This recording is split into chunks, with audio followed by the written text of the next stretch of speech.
بسم اللہ الرحمن الرحیم۔ السلام علیکم ورحمۃ اللہ وبرکاتہ۔ کتاب اسیران جمال مصطفیٰ صلی اللہ علیہ وآلہ وسلم میں سے ہمارا آج کا موضوع ہے سفیر قریش حضرت ابو رافع رضی اللہ عنہ کا معیار ایمان۔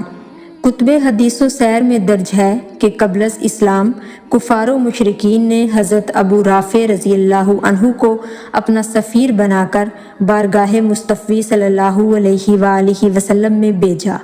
حضور صلی اللہ علیہ وآلہ وسلم کے چہرہ انور پر نگاہ پڑتے ہی ایمان کی روشنی دل میں اتر گئی اور وہ عرض گزار ہوئے، آقا اب واپس جانے کو جی نہیں چاہتا، مجھے اپنے قدموں میں ہی رہنے دیجیے۔ آپ صلی اللہ علیہ وآلہ وسلم نے فرمایا، نہیں، آداب سفارت کا تقاضا ہے کہ تم واپس جاؤ۔ تم ایک سفیر کی حیثیت سے میرے پاس آئے تھے اور سفیر کو روکنا مجھے گوارا نہیں، اس لیے واپس لوٹ جاؤ۔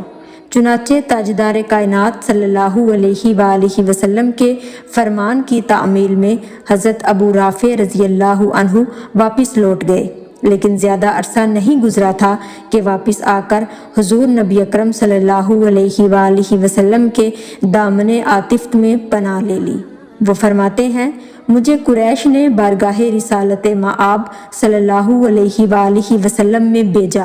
آپ صلی اللہ علیہ وآلہ وسلم کی زیارت سے مشرف ہوا تو اسلام نے میرے دل میں گر کر لیا۔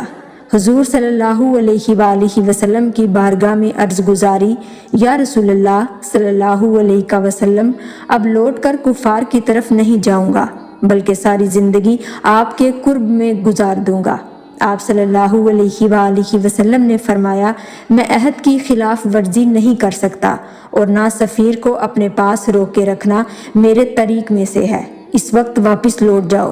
اگر محبت کا یہی عالم برقرار رہا تو پھر واپس چلے آنا۔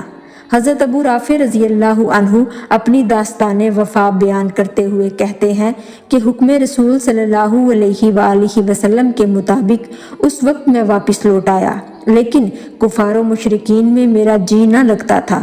پھر میں حضور اکرم صلی اللہ علیہ وآلہ وسلم کی بارگاہ میں حاضر ہوا اور اسلام لے آیا۔